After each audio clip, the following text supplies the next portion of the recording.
Inventions in Communication. Hey, Alan, are you going to see the new action movie this weekend? The one set in the future?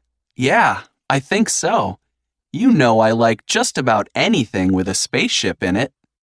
That's true.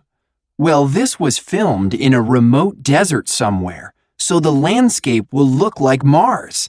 And just about anything with a spaceship in it. That's true. Well, this was filmed in a remote desert somewhere, so the landscape will look like Mars. And I think there's supposed to be a lot of special effects and cool inventions in it. It amazes me how well writers and filmmakers can imagine what the future will be like. There are so many books, movies, and television shows that got it right. Like what? Well, remember Star Trek, the old TV show? They used those communicators that look like the flip phones of today. Supposedly, the guy who invented the first handheld mobile phone was inspired by them. Oh, yeah. And they also sometimes used a tablet and a stylus, which is an electronic pen. Tablet computers or handheld computers that you can buy now are just like that. And it wasn't only Star Trek that predicted the future. Did you ever read The Hitchhiker's Guide to the Galaxy? It's got something like an e-book in it. Really? Well, at least it has a reference book with no paper. And it's portable, which means you can carry it around easily. And didn't Arthur C. Clarke write an article all the way back in the 40s that basically described how satellites could be used for communication? You're right. And then, in the next decade, the Soviet Union launched Sputnik, which was the first satellite. And that started the space race, which brings us back to Star Trek. Remember those tricorders they were always using? You could interpret them as a kind of PDA or BlackBerry because of how they store and process data. Did you ever read Fahrenheit 451 by Ray Bradbury? He wrote it almost 60 years ago. In his society of the future, reading is banned, and people watch their walls. Reminds you of our big screen home entertainment systems, doesn't it? You know, when I'm watching a movie like that or reading that kind of book, I think the ideas are pretty fantastic. But now that we're talking about it, people really are good at imagining what the future will be like. I know. I read a book by a guy named William Gibson in which everyone accesses a global computer network so they can get and receive information instantly. And that was written in the early 80s, before the internet. Yeah, but we were already close to having the internet since it was created in the next decade. Now I can't wait to see that new movie. What kind of inventions do you think we'll see, Paul? I don't know. I'd still like someone to invent something that could transport us anywhere we want to go in just seconds. Can you imagine the possibilities?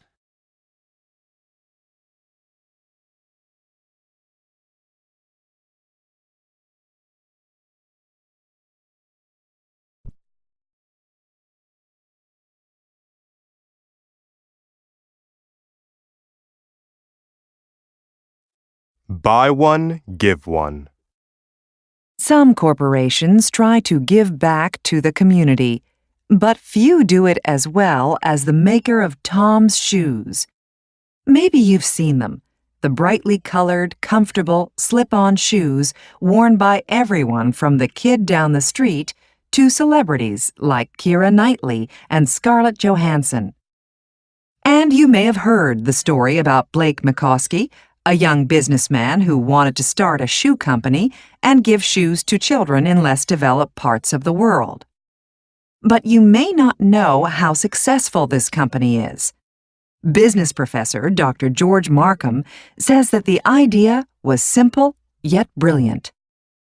So here's this young man, Blake McCoskey, whose most important achievement before this was to come in second place on the reality TV show The Amazing Race. Later, he travels to Argentina to learn how to dance the tango and play polo. While he's there, McCoskey sees all these barefoot children, too poor to buy shoes. At the same time, he starts wearing the shoes that the Argentine workers wear, comfortable canvas slip-on shoes. So he gets this brilliant idea. Sell this kind of shoe in other countries, and for each pair of shoes a customer buys, give a pair of shoes to a poor child. He calls the company Tom's Shoes, which is short for tomorrow. And that's the business plan in a nutshell. For each pair the company sells, another pair is given away. That's how the company works. It's a 1-to-1 ratio.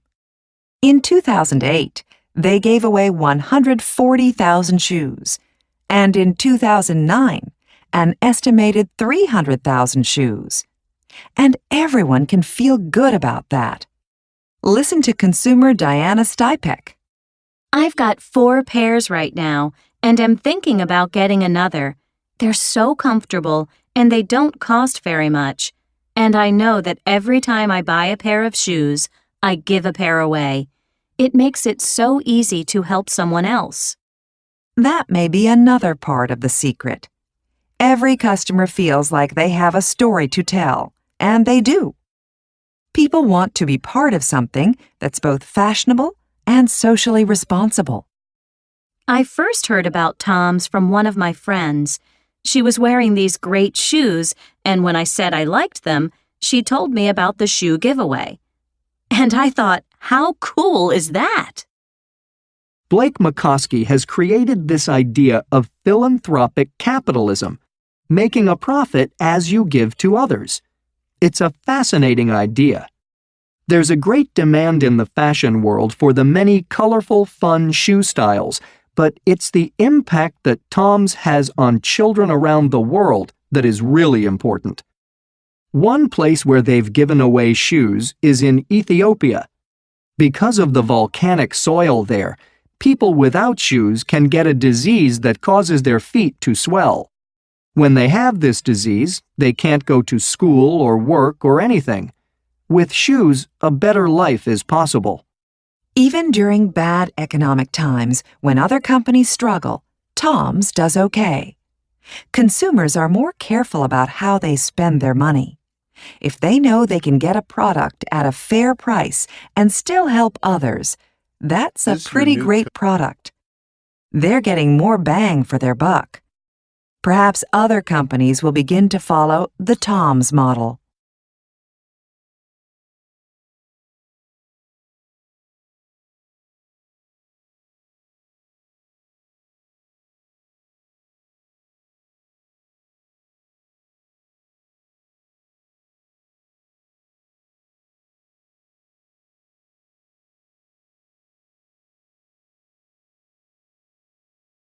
I'd already finished the test when the teacher collected our papers. I'd already finished the test when the teacher collected our papers. I'd already finished the test when the teacher collected our papers. Coat? Is this your new coat? Is this your new coat? Is this your new coat? Hugo is taller than Edmundo. Hugo is taller than Edmundo. Hugo is taller than Edmundo.